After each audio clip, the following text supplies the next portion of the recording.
Então vamos orar, meus amigos, elevando os nossos pensamentos por meio da oração.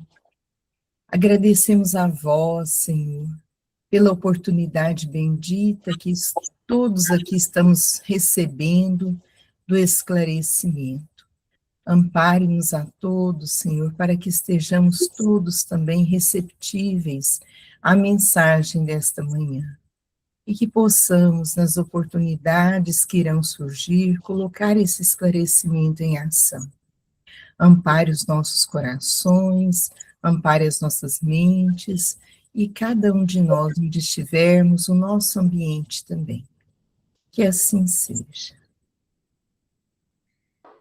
Obrigado, Neuza. Eu que agradeço.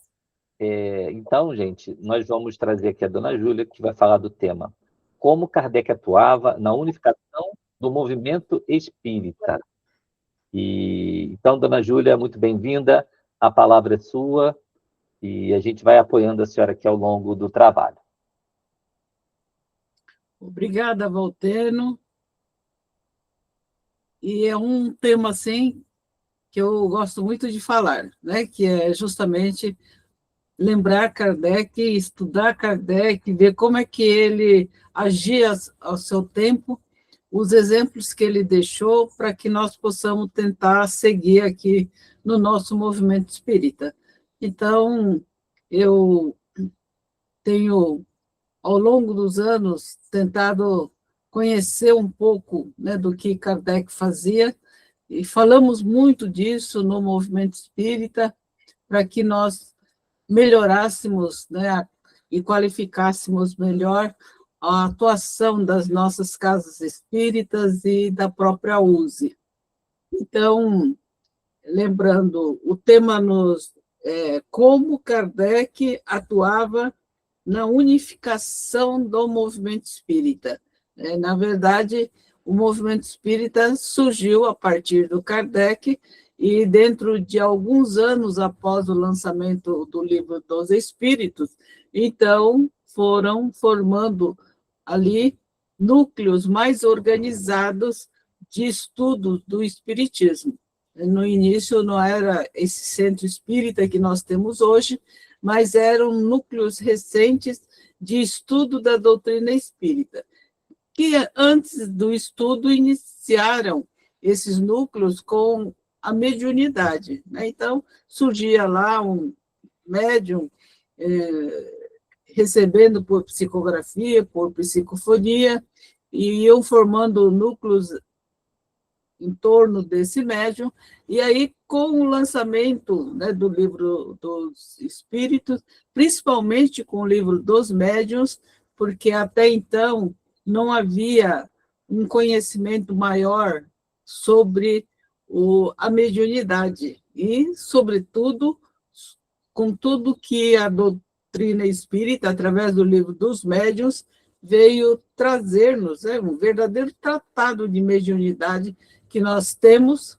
talvez seja, como dizia o Herculano Pires, o maior tratado sobre a mediunidade que existe aqui na atualidade. E eu acho que continua sendo um grande livro em que há muitas religiões espiritualistas que procuram estudar também o Livro dos Médiuns, porque justamente é onde nós aprendemos muito sobre a mediunidade. E aí, segundo o próprio Kardec diz na Revista Espírita, né, com a publicação do Livro dos Médiuns, que veio alguns anos após o Livro dos Espíritos, então as manifestações mediúnicas e a compreensão dos centros espíritas que iam surgindo e se organizando à época, diz ele que houve uma melhora bastante grande no trato com a mediunidade.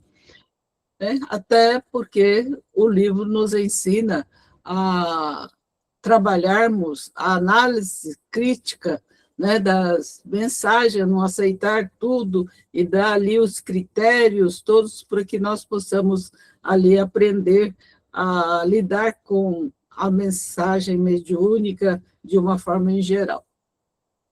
Aí nós encontramos, inclusive, na Revista Espírita, 1868, naquele projeto, que é um projeto... Eu gosto muito desse projeto 1868, porque parece que Kardec escreveu no ano passado, né? Não parece que ele escreveu a sua época, de tão atual que eu acho, ali colocando algumas adaptações, quando ele fala, por exemplo, de uma ampla divulgação por todos os meios de comunicação. Na época dele era o jornal, a revista, né? Não tinha rádio, não tinha todos esses meios de comunicação, e hoje o movimento espírita sabe aproveitar, né, toda a tecnologia, as redes sociais, e nós estamos aí fazendo uma divulgação ampla. E eu acho que chegou aquele momento em que Kardec dizia da popularização da doutrina espírita.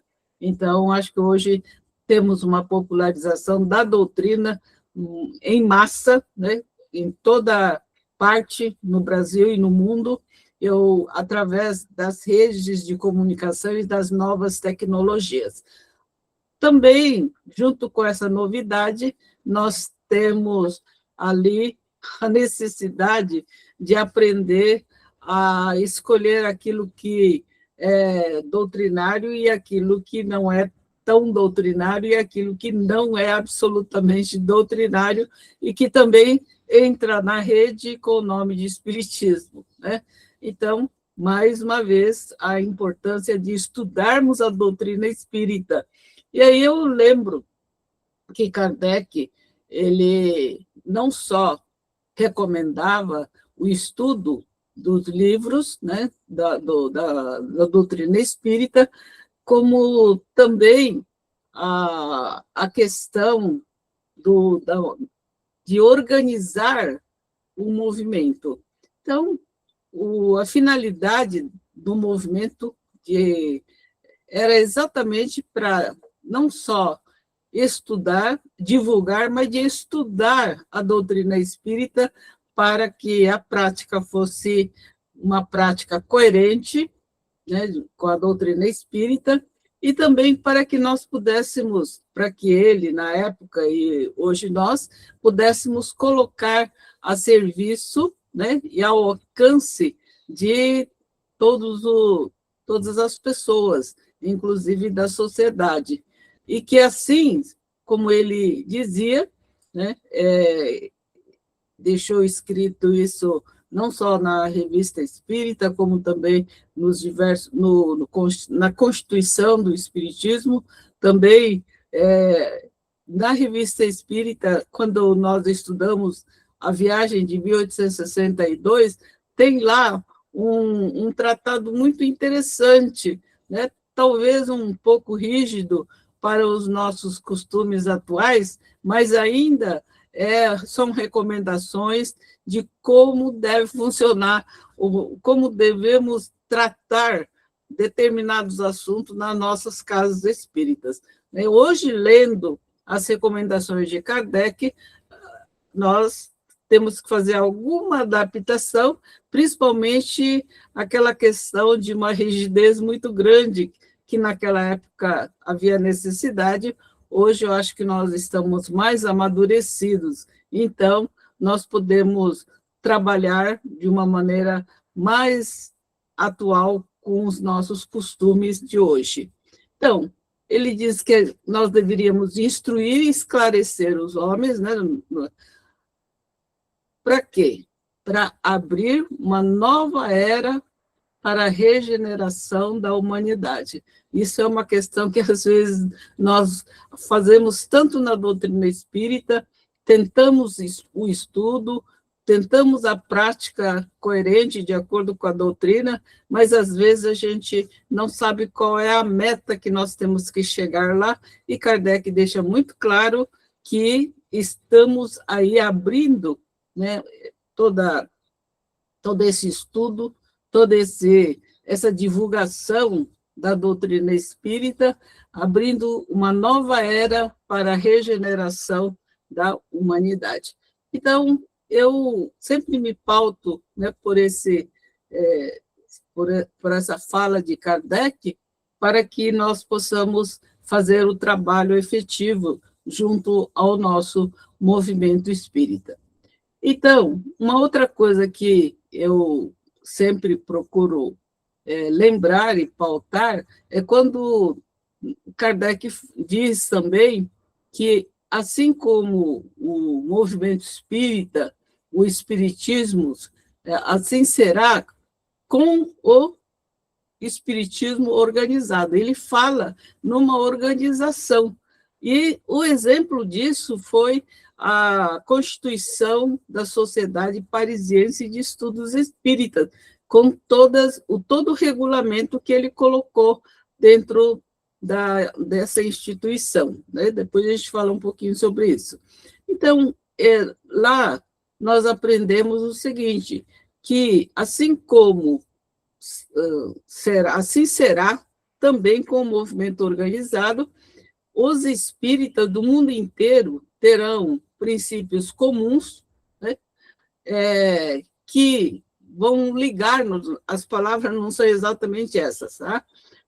Que vão nos ligar uns aos outros, né, e formando uma grande família pelo laço da fraternidade. Então, isso seria a formação dessa família universal que ele se refere, mas cuja aplicação, né, que essa aplicação seria conforme as regiões. A gente não pode querer uniformizar aquilo que nós praticamos no Brasil com o exterior, em qualquer parte. Temos também que nos atentar aos usos e costumes do local. Tem local que nós não podemos trabalhar o espiritismo como nós fazemos aqui no Brasil, que tem um cunho mais religioso, embora a doutrina espírita não seja uma religião no sentido literal da palavra, né? Conforme diz o Kardec, filosoficamente nós podemos considerar como uma religião no sentido filosófico, mas não no sentido teológico, né? Então, e ele diz, mas uma coisa nós temos que levar em consideração, que não seja rompida, não haja ruptura da unidade fundamental da doutrina espírita, e que essa seria a unificação que ele se refere, né? Então, unificar, que é estar ligado, estar unido, não significa uniformização. E, às vezes, a gente quer uniformizar certas coisas, e não é isso. Não é engessar o movimento espírita, ao contrário. É unificação, é no sentido de unir-nos em cima dos princípios fundamentais da doutrina espírita. Então, isso tem que ser igual em qualquer parte do mundo.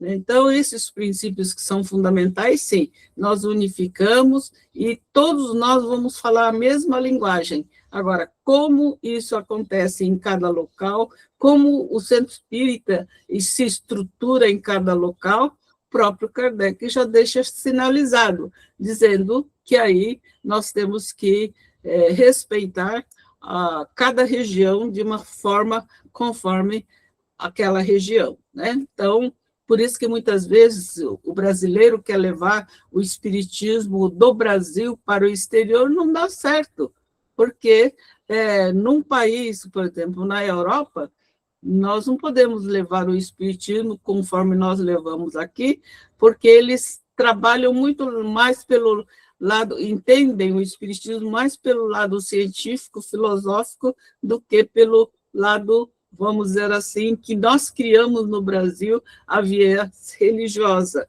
né? Transformando o espiritismo aqui no Brasil numa religião, quando não é essa a proposta de Kardec, né? Então, como que Kardec atuava? Vamos falar um pouquinho de como ele atuava.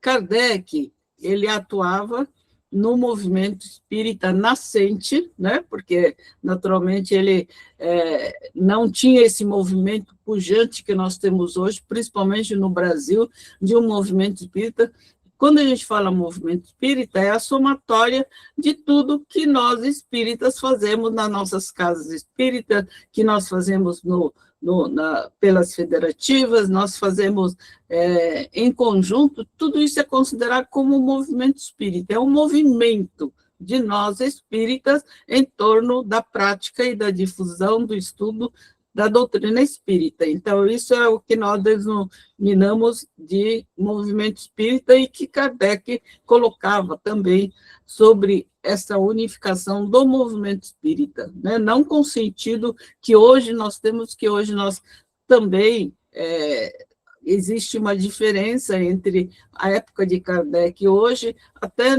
no volume, na organização, na estrutura do movimento espírita, né? Diferente, ele estava iniciando alguma coisa onde surgiram os núcleos nascentes, começando pelos médiuns, como eu disse, e que depois foram incorporando estudos, etc., etc., mas não eram o centro espírita, literalmente, como nós temos hoje em dia, né, legalmente, institucionalizadamente, com CNPJ, com essas coisas todas, não era bem assim na época de Kardec, mas, de qualquer forma, como é que ele atuava nesse movimento? Então, vamos ver assim, através das viagens, por exemplo, que ele fazia. Então, Kardec,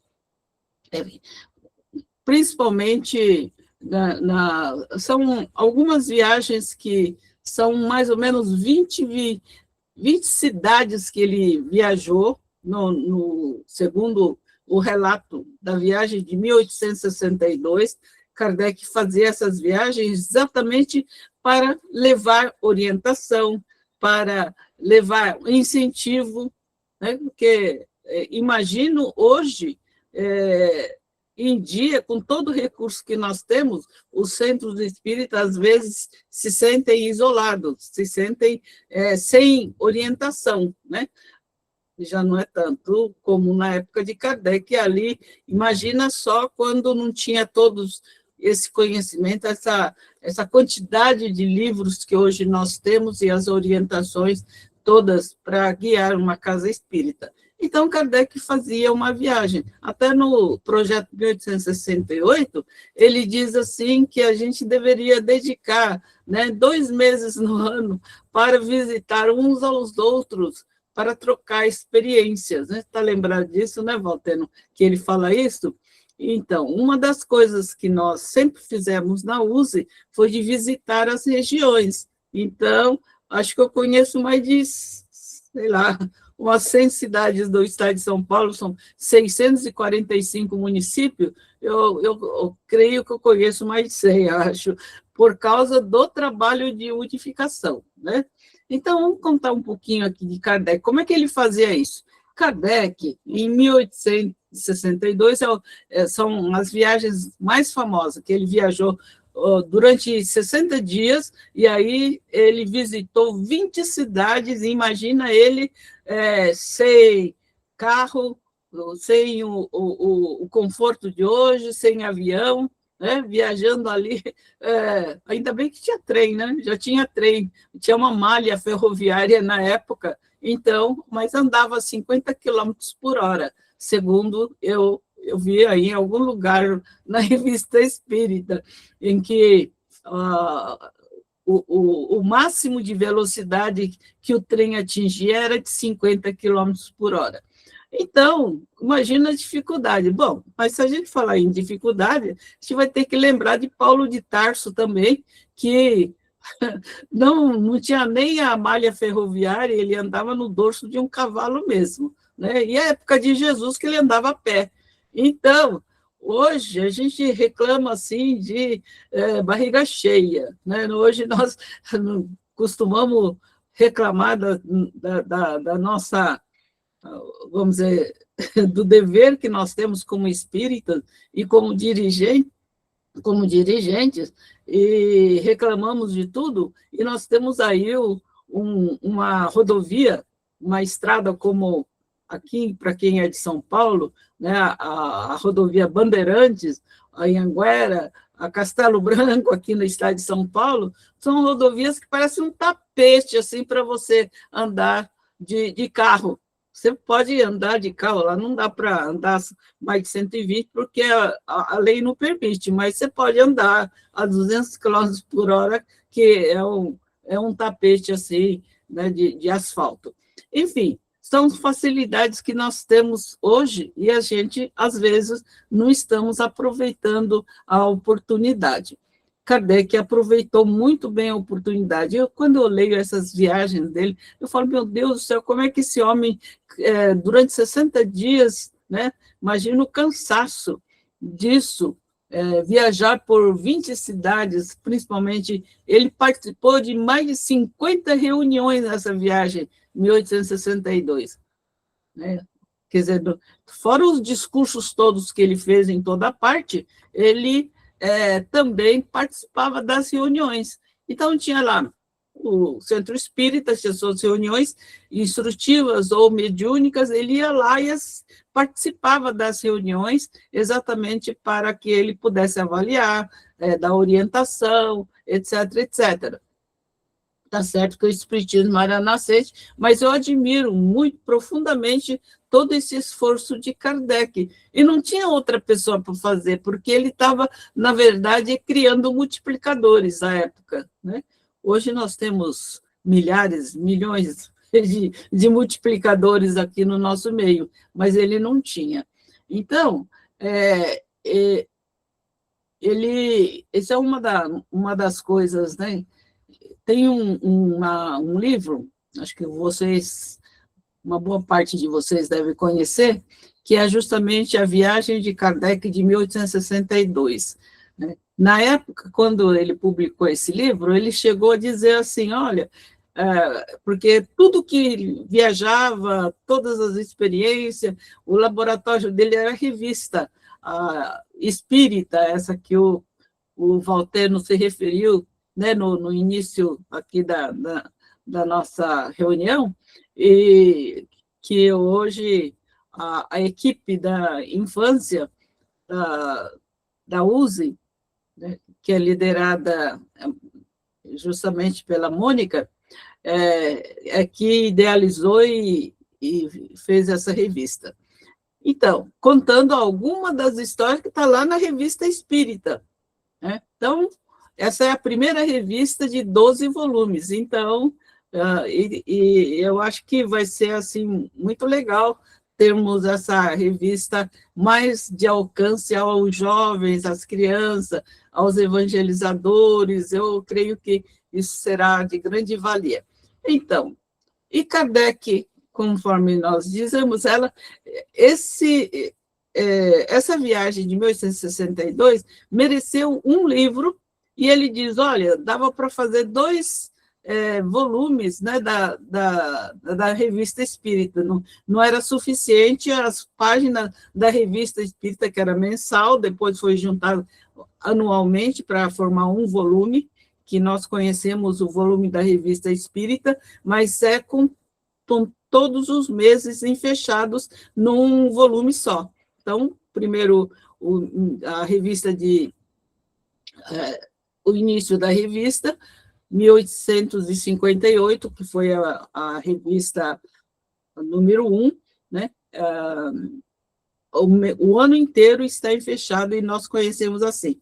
Tem pessoas que acham que Kardec só deixou 12 volumes de revista, que cada revista era mensal na época. Era como se fosse um informativo, o jornal que o Correio Fraterno envia todos os meses. Eu recebo até hoje, viu, Isabel? O Correio Fraterno impresso, coisa rara, né, que ainda mantém o jornal impresso. E a revista de Kardec era, assim, uma revista impressa que ia para todas as partes. Então, e ele dizia que dava para fazer 2 revistas com a quantidade de material que ele tinha. E, naturalmente, ele deveria ter, assim, que resumir muita coisa de tudo aquilo que acontecia à sua época. Mas Olha, Kardec fez essa viagem em 1862, mas além dessa viagem, que foi a maior, ele fez também a de 1860, né, que é uma viagem menor, mas ele foi para Lyon, na época, e uma outra cidade, não sei se o Walter não lembra qual que era a cidade. E depois, em 1861, ele fez outra viagem. Aí, em 1862, essa é muito famosa, então, essa foi a maior viagem que ele fez. Tem a viagem de 1864 também, que é uma viagem menor, ele foi para a Bélgica e alguns outros países ali perto, mas também em 1867, né, que foi a última viagem que ele realizou, mas nessa época já o movimento espírita da época de Kardec já estava mais organizado, né? Então já não tinha mais tanta necessidade, e também porque ele já tinha que realizar outros projetos, inclusive retornar ao plano espiritual. Então, ele já tinha que ir já deixando essas coisas aqui, mas ele deixou tudo plantado, semeou tudo para que nós pudéssemos dar continuidade, né? Voltei no sítio, na hora que passar o tempo, você me dá um aviso, tá bom? Tá, 5 minutinhos. Eu quero aqui também lembrar de Kardec, os discursos. Olha, vale a pena nós conhecermos o discurso, através do discurso que o Kardec deixou ali, quando ele fazia as suas viagens. Naquela época o pessoal escrevia tudo, né? Aqui o Espiritismo nascente aqui no Brasil também, os líderes do passado, eles faziam a leitura dos discursos que eles preparavam, eles liam. Hoje não, né? Hoje, no máximo, nós gravamos. Então, gravar também é bom, mas só que aquela época do passado havia essa necessidade, até porque não existiam outros meios, mas era muito significativo eles escreverem para que aqueles discursos, né, do Kardec e de outros líderes, aqui, inclusive do Brasil, do Espiritismo nascente, nós tivéssemos uma documentação, nós tivéssemos alguma coisa escrita por eles, com as suas experiências, com seus conhecimentos todos, para que nós pudéssemos hoje estudar, analisar e verificar o que era o Espiritismo na época, senão nós não teríamos hoje os manuscritos de Kardec, não teríamos hoje esses discursos de Kardec, todos na Revista Espírita. Eu acho isso fantástico, né? Hoje a gente não faz nada disso. Eu não lembro de ter feito um discurso escrito e entregue assim para a imprensa. Aqui está o meu discurso. Acho que eu nunca fiz isso, né?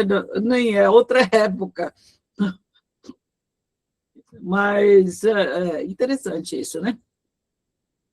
Olha, tem um discurso de Kardec que sempre me chamou muita atenção. Isso foi quando ele esteve em Lyon e Bordeaux, né, que foi a primeira viagem dele. Ele fez um discurso que eu achei muito interessante. Eu vou só falar só os itens.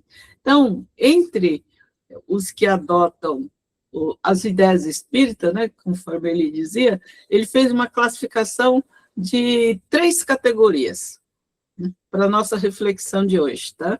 Ele diz assim: os que creem pura e simplesmente nos fenômenos das manifestações, mas que não lhes deduzem nenhuma consequência moral. Então,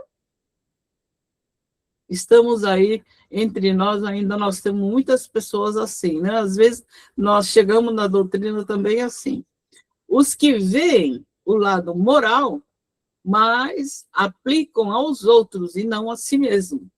Então, essa é outra categoria, segundo Kardec, nesse discurso dele. E a terceira categoria, ele diz: os que aceitam por si mesmo todas as consequências da doutrina espírita e que praticam e se esforçam por praticar a sua moral, né? Isso é difícil, mas é o que deveríamos todos fazermos. Estes, vós bem o sabeis, dizia Kardec, esse trecho que eu estou lendo, tá? São os verdadeiros espíritas, os espíritas cristãos. Né? É bom a gente frisar isso, porque há quem diga no movimento espírita que Kardec nunca disse que o espiritismo é cristão, que o espiritismo é espiritismo e ponto, final.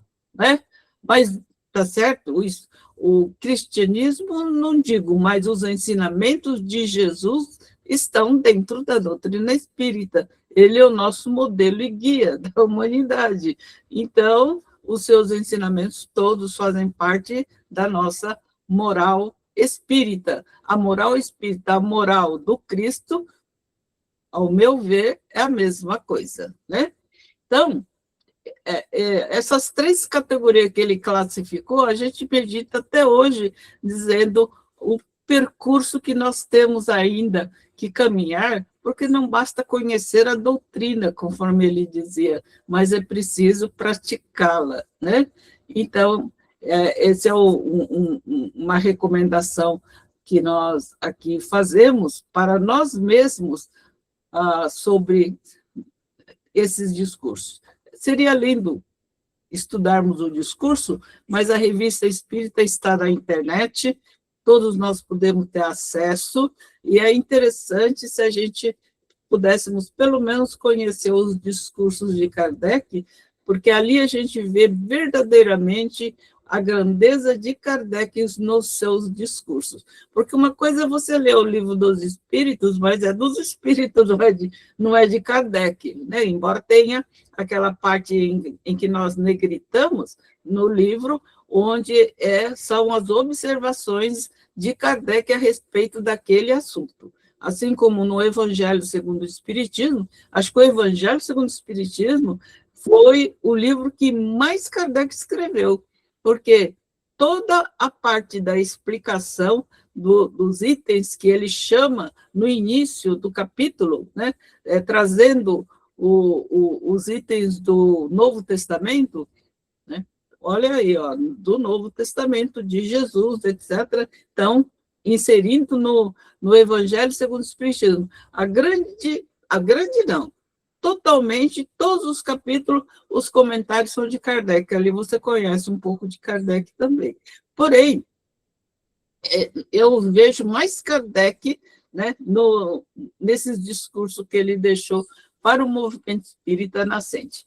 Tem aí, por exemplo, quando ele foi visitar, né, o Centro do Espírita, às vezes nós encontramos relatos muito interessantes, comoventes até. Né? Kardec era um professor, um pedagogo, era uma pessoa que falava diversos idiomas, né? de uma sabedoria bastante grande, etc.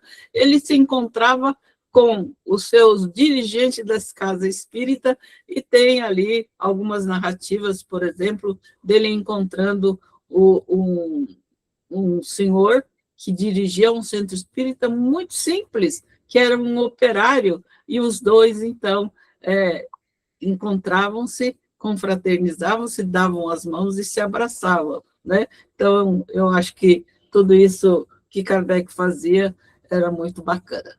Bom, eu acho que deu para colocar para cima, né, como que Kardec atuava, mas eu queria só dizer o seguinte, que Kardec, se nós analisarmos a história dele, nessa sua atuação, ele atuava através, né, não só ele escreveu os livros, todo mundo sabe disso, mas fundou a Sociedade Parisiense de Estudo Espírita, que uma vez eu disse que era o primeiro centro espírita do mundo e alguém me contestou, dizendo, imagina, se é o primeiro centro espírita porque não tinha todas as características de centro espírita que nós temos, aquilo não era um centro espírita, era um centro de estudo. Eu falei, bom, então cada um acha, né, a Sociedade Parisiense de Estudo Espírita, mas para mim foi o primeiro centro espírita fundado por Kardec. Ele tinha revista que ele também divulgava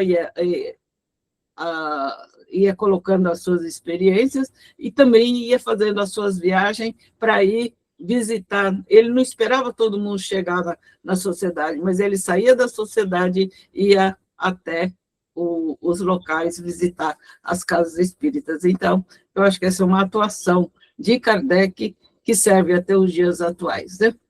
Muito bom. Excelente, dona Júlia. Está ótimo. Estamos aqui aproveitando e anotando muitas coisas, porque agora a gente vai fazer os debates, né?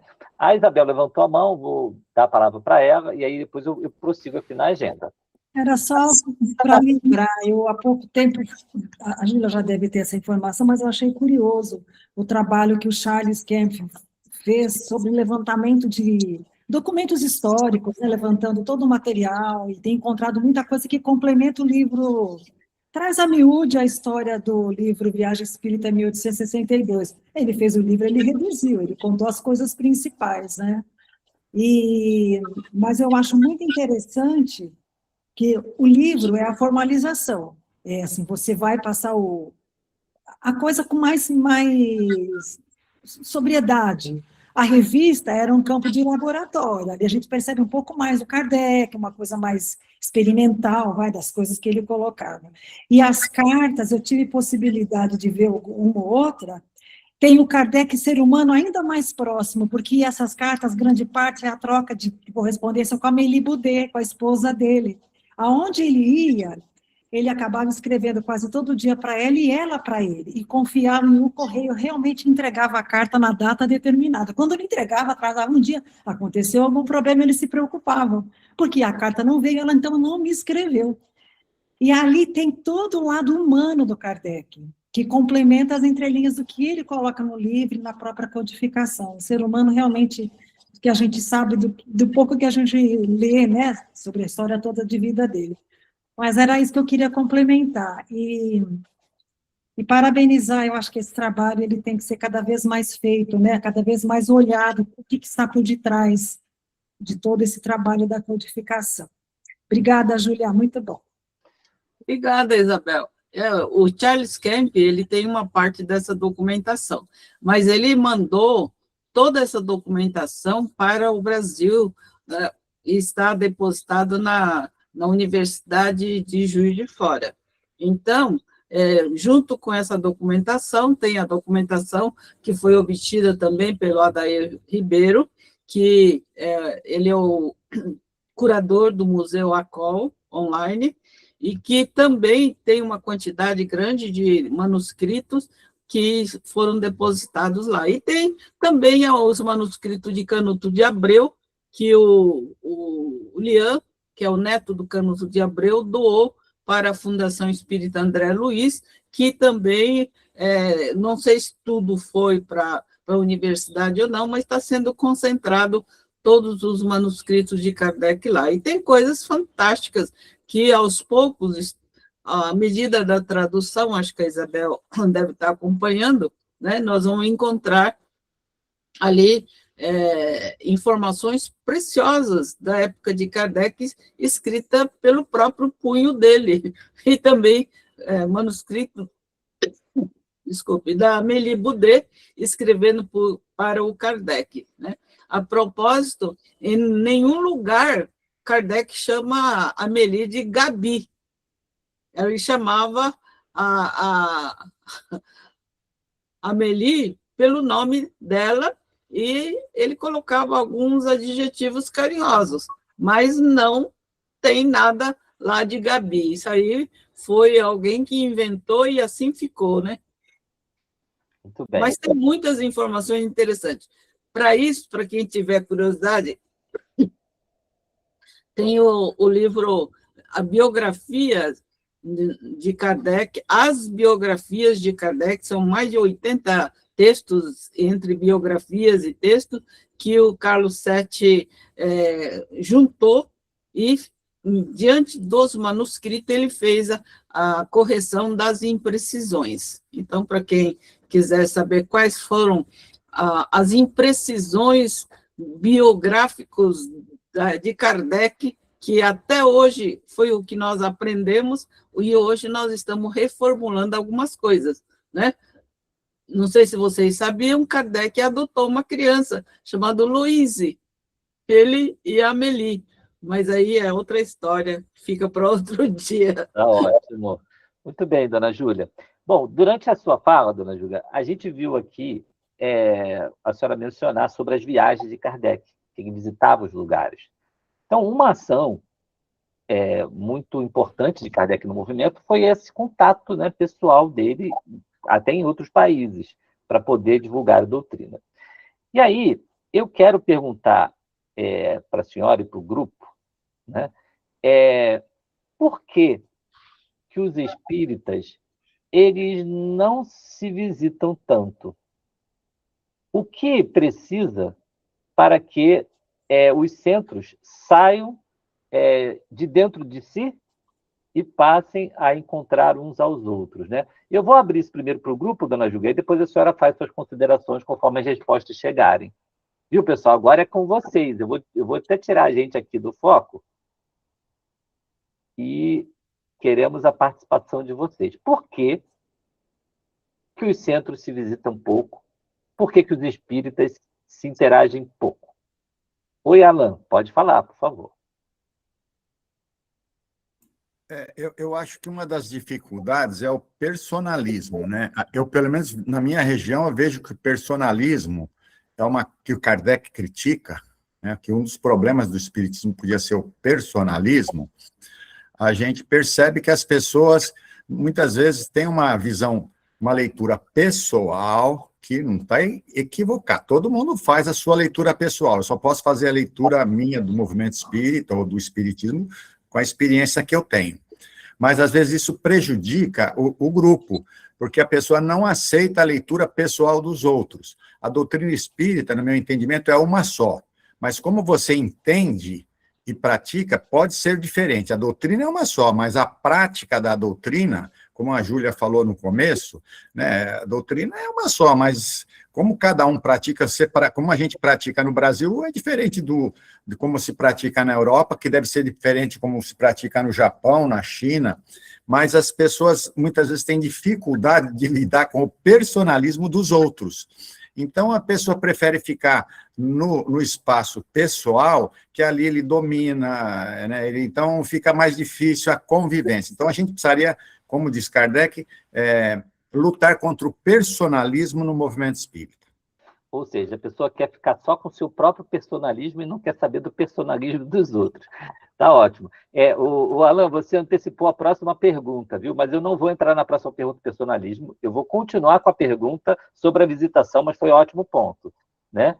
Por que os espíritas eles interagem pouco entre si? Os centros interagem pouco, na sua grande maioria. Não é uma regra, existem interações que acontecem, mas não é a regra. A regra é cada um ficar ilhado em si.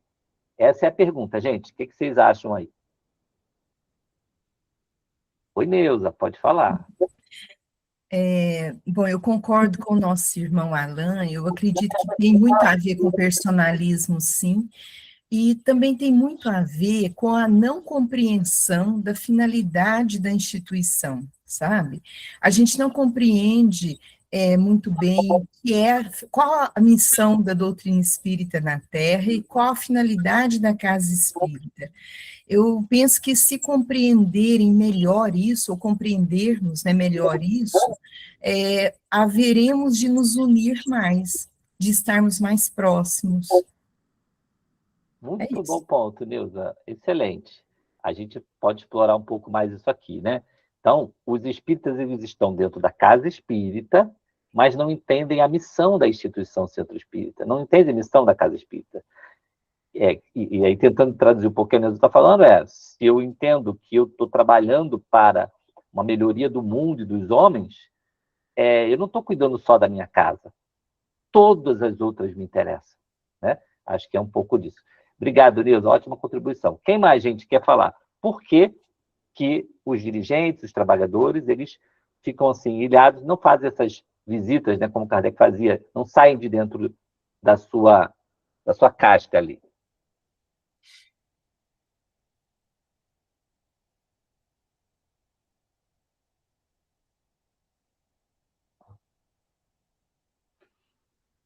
Dona Júlia, não se preocupe, a gente vai até mais tarde, a gente aguarda. Oi, Cristina, pode falar. Olha, Dona Júlia, para a senhora não confundir, essa Cristina aqui é a outra Cristina. É a do grande ABC, Cristina Duran. Ó, dona Júlia, pode ficar tranquila. Aqui no ABC tem muita Cris, todo mundo confunde, né, Cris? Manda mensagem para mim, é para ela, manda para ela, é para mim, tudo bem, tá? Bom dia, amigos. Então, eu fiquei refletindo muito, né, sobre essa questão. Assim, pensando, né, na minha vida, eu acho que, assim, falta de pensar sobre isso, se debruçar sobre esse assunto, né, e a gente, assim, vive uma vida muito corrida, né? O tempo da gente é muito pequeno, né? E se a gente não cria esses momentos, acaba passando, né? A gente aqui no Riacho tem o Jardim de Luz, né? É uma casa próxima à nossa, e eu fiquei pensando, né? Por que a gente não faz algumas ações juntos, né? Eu acho que falta realmente de se ligar nesse assunto, tá? Muito bom, Cris. Dona Júlia, eu vou abrir para a senhora. Quer fazer algumas considerações sobre essa questão, antes da gente ir para a próxima? E eu quero dizer para a senhora que eu deixei umas mensagens no WhatsApp para a senhora, tá? Mas eu vou passar aqui, então, a senhora pode fazer suas considerações. Tá bom. Realmente, ainda nós trabalhamos isolados, né? A casa espírita, principalmente as maiores, são muito autossuficientes e, como tem assim um volume grande de trabalho, de atividades internas, e talvez não tenham necessidade desse relacionamento com outras casas. Porém, não é isso que a doutrina nos ensina. Nós devemos caminhar coletivamente. O movimento organizado, preconizado por Kardec, desde a época de Kardec, e que a gente procura aqui no Brasil, né, ter esse movimento também estruturado, organizado, ajuda-nos a caminhar mais depressa. E quando existe esse espírito, né, de fraternidade, então as casas menores que tiverem dificuldades terão maior oportunidade de juntar forças com aquela outra casa ali vizinha, mais perto, etc, etc. Então, eu acho, voltando, que hoje nós estamos aí, as federativas, sobretudo, trabalhando essa questão da união das casas espíritas, né, dizendo que se uma casa não tem condições de ter um curso, porque não tem quantidade suficiente de monitores, ou de expositores, ou de educadores, como cada um quiser chamar, então, que juntem ali as casas ali perto e que façam um esforço para que cada curso possa ser realizado numa casa, juntando os trabalhadores, né, e etc. Uma das coisas que a USE faz é justamente isso, de tentar unir as casas espíritas, por isso ela faz reuniões mensais, ou bimensais, ou, né, a cada algum tempo, né, dependendo da região, mas, normalmente, a recomendação é das casas espíritas, através da USE, se reunir uma vez por mês, exatamente para ações conjuntas, né? Conforme diz a Neuza, ela diz que essa separatividade é porque não compreende a missão do Espiritismo. Eu concordo plenamente com ela. Se nós compreendermos a missão, o objetivo do Espiritismo, então nós caminharíamos juntos e nós derrubaríamos essa barreira, né, do individualismo, do personalismo, e iríamos trabalharmos em conjunto. Então, Tá ótimo. o caminho é esse. Muito bom, Dona Júlia, tá ótimo. Eu agora vou entrar no outro tema que vocês mencionaram, e começou com o Alain, que é a questão do personalismo, né? Como é que Kardec tratava a questão do personalismo, Dona Júlia? Ele era personalista?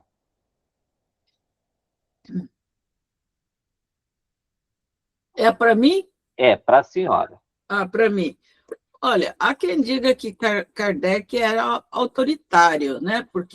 Mas a gente tem que entender que a época dele não tinha tantos dirigentes com conhecimento da doutrina espírita como tem hoje. Então, hoje, nós temos que falar em trabalho coletivo, mas na época de Kardec, era como falar de Jesus. Jesus, resguardando a proporção do exemplo, Jesus também. Só ele conhecia tudo aquilo que ele precisava deixar plantado. Então, ele se cercou de trabalhadores que ele foi treinando, ele foi ensinando com muita dificuldade, mas o que ele fez? Ele tratou de capacitá-los para que, quando Jesus, retornasse ao mundo espiritual, que eles dessem continuidade a levar o ensino de Jesus e a implantação do reino de Deus na Terra, né? Nos corações dos homens. Então, Kardec também não era muito diferente à sua época. Grandes missionários que implantam, que trazem, né, como Kardec trouxe para nós espíritas, a terceira revelação, o Consolador Prometido, há quem conteste também, mas eu aceito isso. Então, ele não tinha com quem contar. Ele ia contando aos poucos depois, mas tanto que Kardec desencarnou, foi embora, e Dona Amélie Boudet e os demais deram continuidade ali à Sociedade Parisiense dos Espíritas e também aqueles que começaram a estudar os livros de Kardec e todo esse manancial de discurso que ele deixou e que ia sendo divulgado, e a Revista Espírita, etc. Então, eu acredito que foram surgindo novos líderes para que tivesse capacidade de ensinar o Espiritismo, mas Kardec era sozinho. Ele explica que, num determinado momento, era importante que houvesse uma centralização para constituir a doutrina. Ele explica isso, né? Mas eu queria trazer também, dona Júlia, a maneira como ele conduziu o próprio Espiritismo, né? Como faria uma pessoa personalista ao desenhar a doutrina? Ela iria dar o seu nome para a doutrina, né? Kardec aceita que fale que a doutrina é kardecista? Como é que ele conduziu isso, né? Olha, ele nem usou o nome dele, né? Ele usou o pseudônimo de Allan Kardec, de uma encarnação que ele tivera na época dos druidas como sacerdote de nome Allan Kardec. Então, ele usou esse pseudônimo para não ser identificado. Na biografia de Kardec, diz que ele fez isso também porque ele já tinha livros publicados e ele não queria misturar uma coisa com a outra. Então, ele usou o pseudônimo. Mas eu acho que também não foi só por isso, não. Eu acho que Kardec se manteve, ele colocou coletivamente, porque a doutrina não era dele, né? Então, ele... eu acho que ele não era tão... Ele fez questão, né, dona Júlia, de dizer que era a doutrina dos espíritos. E ele fez questão. Isso aí é a grande prova de que ele se eximiu de ter o nome dele à frente da doutrina. Ele não quis que o nome dele fosse à frente. E não era a doutrina dele. Essa foi, eu acho que é uma grande prova de alguém, né, que descobriu um tesouro, que poderia ter trazido o tesouro para si, né, e não fez, né? Ele não quis o título para ele. E como a senhora bem trouxe, né, não era nem o nome dele era outro. Ele era conhecido de outra maneira. Quer dizer, quando alguém lesse Allan Kardec, não ia associar a ele. Então, foi uma questão até de evitar o personalismo. E aí, a gente volta para o movimento espírita, né? Como é que os homens hoje que estão à frente do espiritismo, eles tratam com as obras, né? Eles estão esperando reconhecimento? As pessoas, agora eu abro para o público, né? Ô, Isabel, pode falar.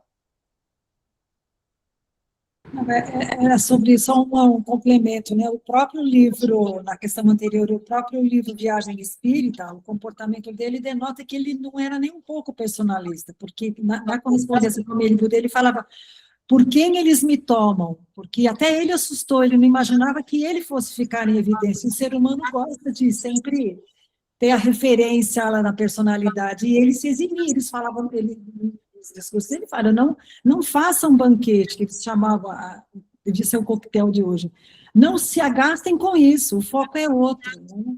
E ele fala para a Beni, por quem eles me tomam? Porque eram centenas de pessoas reunidas para verem lá, ó, nas viagens que ele faz. Se fosse uma pessoa personalista, ali estava uma bela de uma armadilha, era o momento de se colocar, né? Com esse perfil, coisa que a gente não vê. Era só esse complemento. Teve também aquela cigana ou leitora de mão, sei lá, que viu que ele tinha uma tiara e que ele seria o ministro de uma grande, e ele rejeita aquilo, né? Eu não sou nada disso. Mas como se ele fosse um papa, né?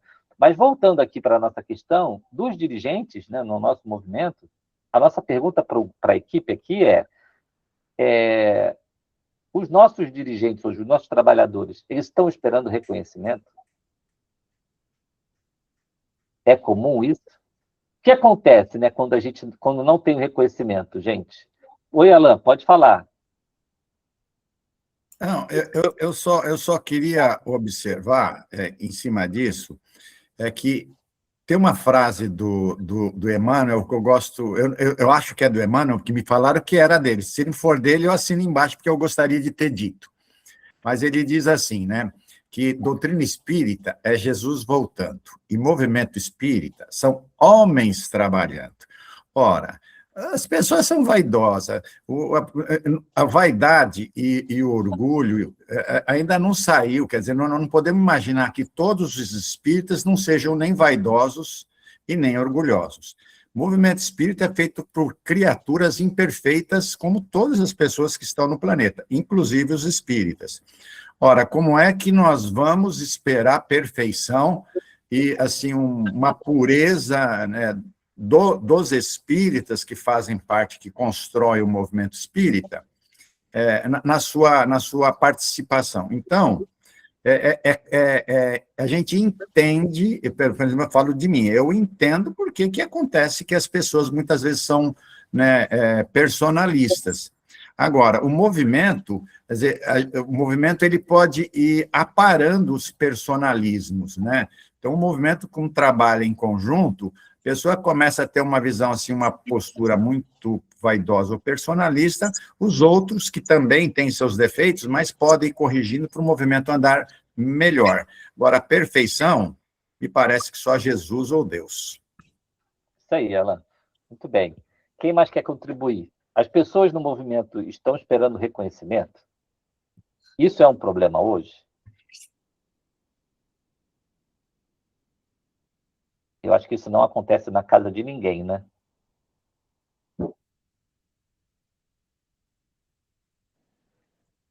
Valteno, posso falar sem levantar a mão?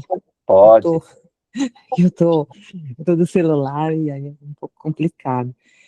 Adorei a fala do Alan, né? Foi Alan que falou agora que, lógico, nas casas a gente percebe, não só nas casas, mas em todo o movimento, essa necessidade de reconhecimento, mas é o que ele falou, nós somos imperfeitos.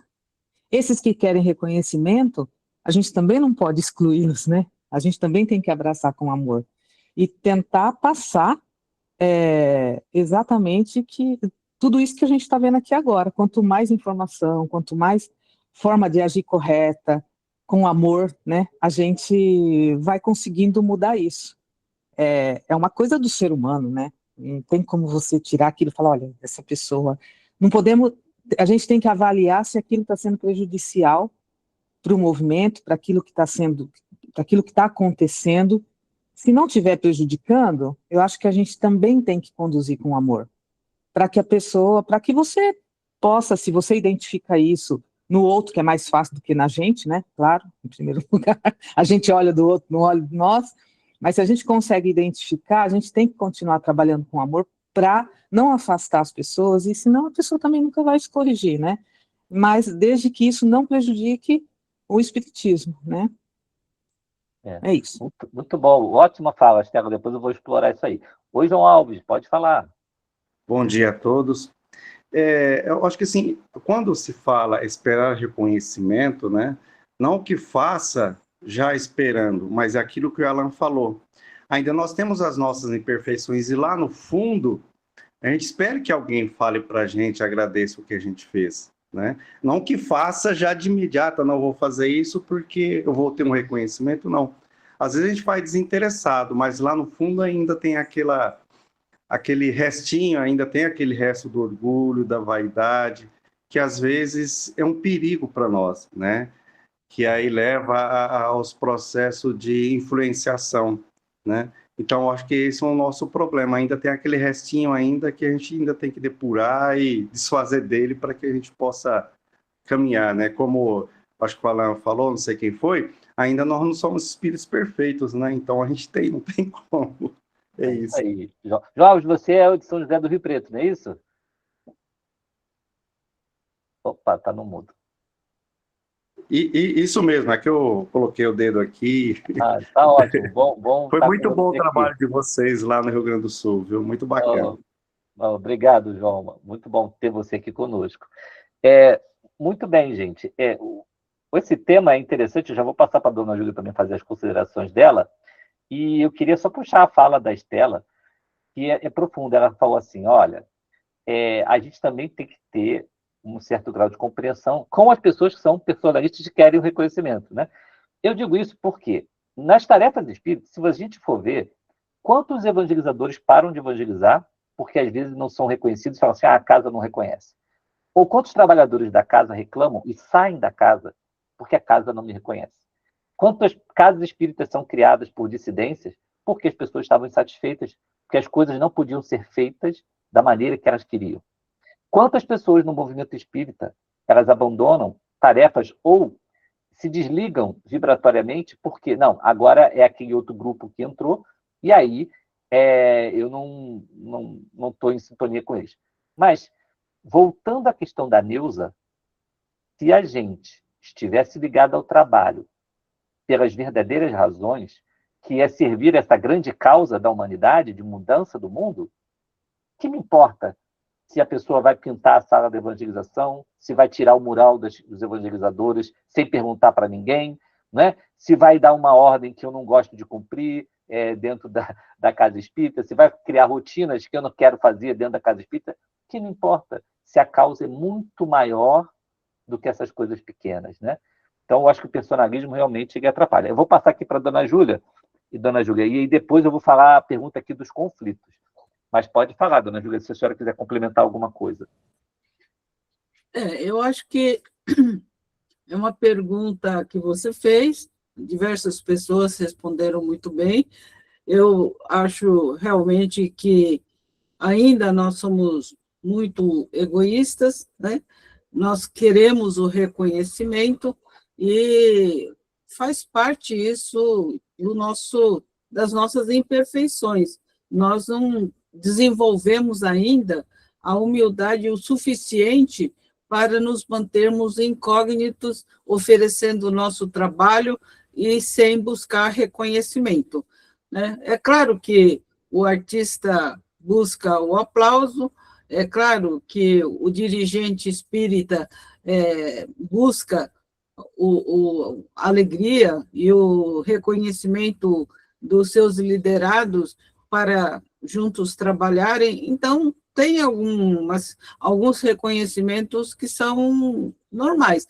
O que é ruim é o excesso de personalismo, de querer ser o principal em tudo, de querer aparecer em tudo, de colocar o seu nome em tudo, enfim, esse exagero é que é o errado. Agora, o normal, dentro dos critérios que nós podemos dizer que não está com o seu egoísmo e com o seu orgulho exacerbado, eu acho que dá para entender no nosso estágio evolutivo ainda. Eu diria que nós devemos lembrar, né, da bandeira de trabalho de Kardec. Kardec falava na sua bandeira de trabalho, solidariedade e tolerância. Talvez a gente devesse prestar um pouco de atenção nessa bandeira. Nós temos o lema também do Espiritismo: fora da caridade não há salvação. Então, eu acho que o lema do Espiritismo e a bandeira de trabalho de Kardec, eu acho que nos colocaria nos patamares necessários para um bom desenvolvimento, né, do movimento espírita, sem essa coisa de excesso de personalismo, de querer aparecer e de querer tudo chamar a atenção para si mesmo. Temos que combater isso, naturalmente. Excelente. E quando não quer para si, quer pelo menos que as coisas sejam do jeito que gosta, né? Muito bom. Dona Júlia, a gente vai para a última pergunta aqui agora, porque estamos já chegando perto do final, e que é sobre como é que Kardec conduzia os conflitos, né? Quando tinha divergência entre os espíritas, como é que ele conduzia isso? A senhora quer falar um pouco sobre isso? Como é que ele conduziu o quê, Valteno? Os conflitos, quando tinha divergências, quando tinha que tomar uma posição entre uma pessoa e outra. Sim. Então, Kardec, ele era rígido, né? Quando existia conflitos, inclusive tem uma recomendação dele na Revista Espírita, num dos discursos dele, que ele diz assim: quando uma pessoa dentro de uma casa espírita estiver tumultuando, estiver criando muitos conflitos e se conversando com essa pessoa não se endireitar, convide-a para que ela se demita e que possa, entre um mal maior e um mal menor, naturalmente, isso seria o mal menor, né? Porque em favor de uma coletividade, ter tranquilidade para poder trabalhar, e essa pessoa tumultuando a casa toda, segundo Kardec, deveria tomar as devidas providências. E assim também tem outras regras que ele colocou para o bom andamento do centro espírita, que, à primeira vista, parece ser muito autoritário, mas eu acho que é uma questão de ordem e também de bom senso para o funcionamento da casa espírita. Ele não fala simplesmente bote para fora. Ele diz, primeiro converse com a pessoa, vamos tentar recuperar essa pessoa, mas se não der jeito, então que ela peça, que ela seja, né? Ele não fala excluído, ele diz, leve a pessoa, peça a pessoa que se demita. Legal. Muito bem. O Alan levantou a mão aqui. Quer falar, Alan?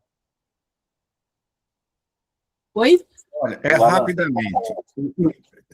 Eu, pelo menos, falo da minha leitura. O Kardec fala que o espiritismo é uma questão de fundo e não de forma. Na questão de fundo, a gente não vai discutir ou não vai criar nenhuma polêmica. Nós não vamos fazer uma assembleia geral para ver se discutir se a reencarnação existe ou não e revogar a reencarnação. Isso não se discute. Questão de fundo, da essência da doutrina espírita. Mas a questão de forma, ela pode ser debatida. E Kardec fala, em um determinado, acho que não me fala a memória nas obras póstumas, que a questão de forma, ela pode ter divergência. Quer dizer, nós vamos dar o passe antes ou depois. Eu estou tentando dar um exemplo, né, da palestra. Isso é questão de forma. Né? A questão de fundo é o conteúdo que você faz a palestra. Agora, as questões de forma, você pode ter divergência e tentar buscar o consenso. Inclusive, ele fala, até busca de voto, se preciso for, na questão de forma. Então, é saber como lidar com os conflitos. Ora, o que é de fundo não dá para abrir mão e deixa de ser espírita. Se a gente for retirar a reencarnação, o cara diz, olha, eu quero ser espírita, mas nós precisamos retirar a reencarnação das nossas pregações. Bom, deixou de ser espírita. Agora, na questão de forma, nós podemos ter divergências, e aí tem que ter habilidade de quem dirige o grupo Centro Espírita, ou o grupo de estudo, ou a federativa, que aí a gente vai buscando isso. Agora, o que a Júlia falou, só para encerrar, é óbvio que tem o criador de caso, né? Que tudo que você faz, o cara quer criar caso. Então, é diferente. Mas eu acho que os conflitos eles vão existir no movimento espírita, e aí a habilidade de quem dirige, de quem conduz e como conduzir o conflito. Legal, Alan. Muito obrigado. O Vladimir levantou a mão, e aí depois eu vou pegar a palavra para a gente ver as palavras finais aqui da dona Júlia. Pode falar, Vladimir. Bom dia. Com relação à USE, né, o próprio nome está lá, né, União, né? União. O livro Viagem Espírita é um exemplo, e eu posso citar um exemplo de trabalho de campo, que a gente tem visitado algumas casas espíritas, e existem muitas que são resistentes a nosso apoio, né? Porque às vezes não entendem que a USE não quer interferir, não quer mudar, quer ajudar, né? Colocar à disposição os braços que ela tem para ajudar que ela possa realmente progredir ou ter um caminho diferente. Como fazia o Kardec, né? Visitava as casas espíritas, o que está precisando, o que nós podemos fazer. Então, o intuito da USE é esse mesmo. E eu tenho percebido muitas casas espíritas que têm realmente esse repúdio, né? Não querem aceitar de forma nenhuma. Mas isso não quer dizer que a gente vai desistir do trabalho. E com relação à questão de forma e fundo, como o Alan falou agora, claro, todos os fundamentos do espiritismo, todos ou muitos deles podem ser debatidos dentro do clima de respeito. Nem sempre há o mesmo entendimento. Então, isso é uma forma de se debater com respeito para que se possa chegar a um consenso, se for possível. Mas o trabalho da USE realmente é maravilhoso, a lembrança da viagem espírita aí para ser como exemplo, né?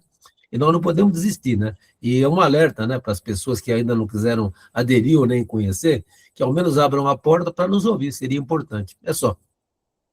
Tá ótimo, Vladimir, obrigado. Eu também queria lembrar aspectos assim bem fraternais de Kardec, né, nessa questão dos conflitos, quando ele era perguntado, né, para quem ele tomaria uma decisão quando tinha uma divergência, por exemplo, com a doutrina, alguma coisa assim, ele falava que ficava com o lado que tinha mais caridade. Interessante, né? Ele não ficava com o lado que tinha a razão, né? Então, ele tem aí esse tempero, né, de energia, como a dona Júlia trouxe, e de ternura e de amor, né, que é próprio de Kardec. Então, dona Júlia, eu vou passar aqui para a senhora fazer as palavras finais, para a gente poder, então, fazer a prece de encerramento, tá bom? Muito felizes aqui de ter ouvido toda a sua experiência e trazido esse tema de uma maneira tão bacana para a gente. Obrigada, Valteno. Eu que agradeço pela oportunidade que eu tive de estar aqui com esse grupo tão bacana, né? Eu quero agradecer as palavras carinhosas que tem aqui no chat, em especial a nossa amiga de 40 anos, a Leila Spiden, que ninguém saiba nossas idades, que ela me deixou aqui um recado muito afetuoso. Eu quero encerrar, então, a minha fala, não só agradecendo pela oportunidade, como já falei, mas lembrando aqui, eu quero terminar com o que eu tenho, né, de um dos discursos de Kardec, que ele diz assim, que o Espiritismo, ele achava, na época, e a gente reafirma isso, finalmente, que avança pelo mundo mundo afora, né, consolando os aflitos, sustentando a coragem dos abatidos, semeando a esperança onde havia desespero, a confiança no futuro em lugar do medo. O Espiritismo levanta em seu rastro a poeira do orgulho, do egoísmo, da inveja e do ciúme, derrubando à sua passagem a incredulidade, o fanatismo, os preconceitos e conclamando os homens todos a lei do Cristo, isto é, a caridade e a fraternidade. Está lá no discurso de Kardec, num dos discursos de Kardec, só não lembro qual que era, qual dos discursos, né? Quanto mais eu vejo os discursos de Kardec, mais eu conheço um pouquinho mais o nosso mestre francês. Muito obrigada, Valteno, excelente mediação, né? Acho que aprendemos mais um pouquinho aqui uns com os outros. E agradeço ao Allan Kardec, não o Kardec que vai eu, mas o Pita O nosso Allan Kardec aqui da Baixada. Da Baixada, o Pita Veloso, né, que sempre está aqui acompanhando, participando. Muito bom, viu, Allan?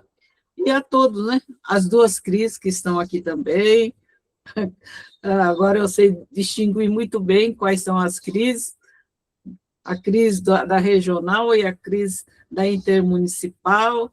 Foi muito bom ver a nossa Bel Vitusso, né? A Neuza, lá de não, é Uberlândia? Uberlândia. Tem a Neuza, tem a Elizabeth também, de Uberlândia. Lá no final de Minas Gerais, lá em cima, né?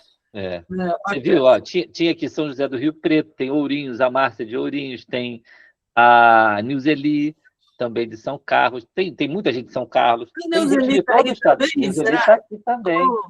Saudade da Nilzeli. A Lu Moraes também, que não é Jacareí, né, Lu, mas é perto ali de Jacareí, né? Então, tem gente de toda parte aqui, dona Júlia. Que bom, viu? Pena que a Anisaura de Fortaleza, Santa Isabel, é de né? Santa Isabel. Anisaura de Fortaleza, tem gente de toda parte. Que legal. Pena que eu não posso enxergar todo mundo, né? A telinha só enxergo uma parte do pessoal. Então, mas muito feliz de ver todos vocês, né? Eu citei alguns, só que eu consegui enxergar aqui, os outros não consigo enxergar todos, mas sintam-se todos abraçados. Meu carinho especial para todos. Tá bom. Márcia, você queria falar alguma coisa? Está com a mão levantada. Falar para a dona Júlia que eu não consegui, eu estou com problema aqui, eu não consegui mandar mensagem. Eu escrevi, mas ficou em azul ali.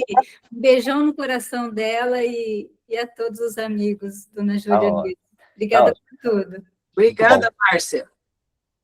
Eu vou pedir aqui, então, para a Cristina Duran, a presidente da regional aqui do Grande ABC, para fazer a prece. Lembrando que amanhã nós temos o encontro do JEP aqui no ABC, né?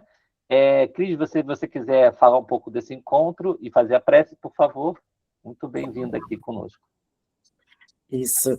Esse encontro, eu estava pensando, tem tudo a ver com a nossa discussão hoje, né?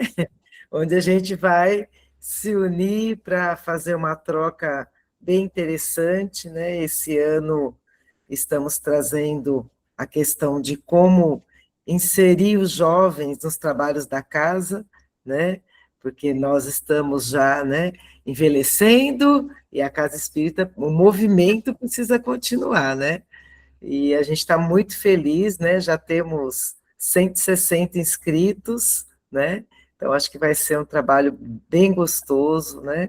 Onde a gente vai poder trocar muitas ideias, e eu acho que o mais importante é levantar ações para a gente efetivar esse tema, né? Então, eu vou convidando... Aonde, Cris? Vai ser qual local?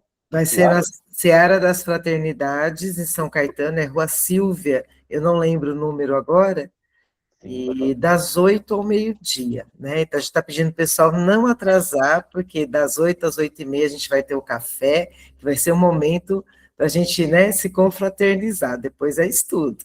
Isso aí. Bom, então eu vou convidar a todos nesse momento que aproveitem essas energias que conseguimos firmar nesse momento, com esse ideal de pensamentos, de emoções, de gratidão ao nosso querido Allan Kardec, por nos deixar essa doutrina tão estruturada, que possamos, querido amigo, com a nossa vontade, com o nosso empenho, nos aprofundar, para que ela possa levar o consolo, a todos os povos, a todos aqueles que sofrem.